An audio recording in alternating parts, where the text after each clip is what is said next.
So hey guys, welcome to the new video. Today in this video we are going to see that how can you use Gemini Code Assist in your VS Code.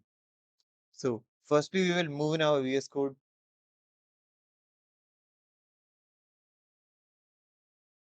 and here we will go in extensions tab. What I will do is I will just type Gemini Code Assist.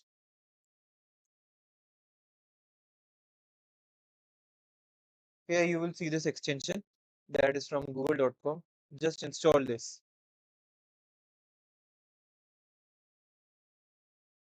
Now open any of your file, like I will be going with this file. So yeah, it is now installed. After installation, you will see something like this. At the bottom right corner, you will see this. Gemini Code Assist, please log in to continue. Just click on it. This will redirect you here. Here in this sidebar, you will see a option from Gemini Code Assist. Just click on sign in. And this will ask you to log in via your Chrome browser or whatever browser you will be using that time. Since this is an external link, so this VS Code is asking you to redirect to an external site. So I will just click on open button. So I have just chosen my account from which I want to log in Gemini Code Assist. Now I will just close this browser. You can see that the sign in process is almost done here.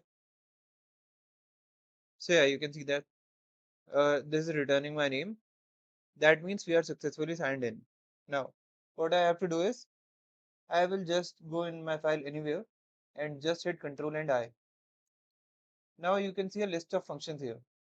Since I want to generate a new piece of code, so I will just hit generate and ask him to generate some useful function inside this code.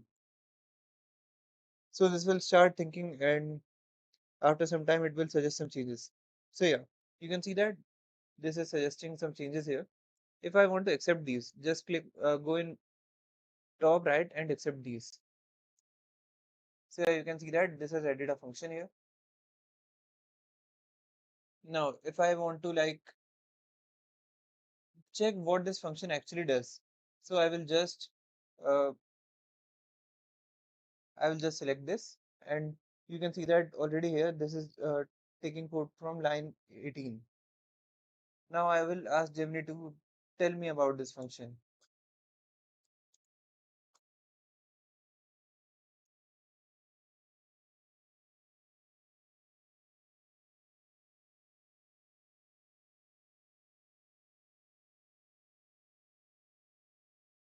There are different ways you can use Gemini Code Assist like these. So yeah, you can see that this is doing some work, and this will exactly explain you what this function is doing actually. So that's all for this video, guys. Now let's see you next time.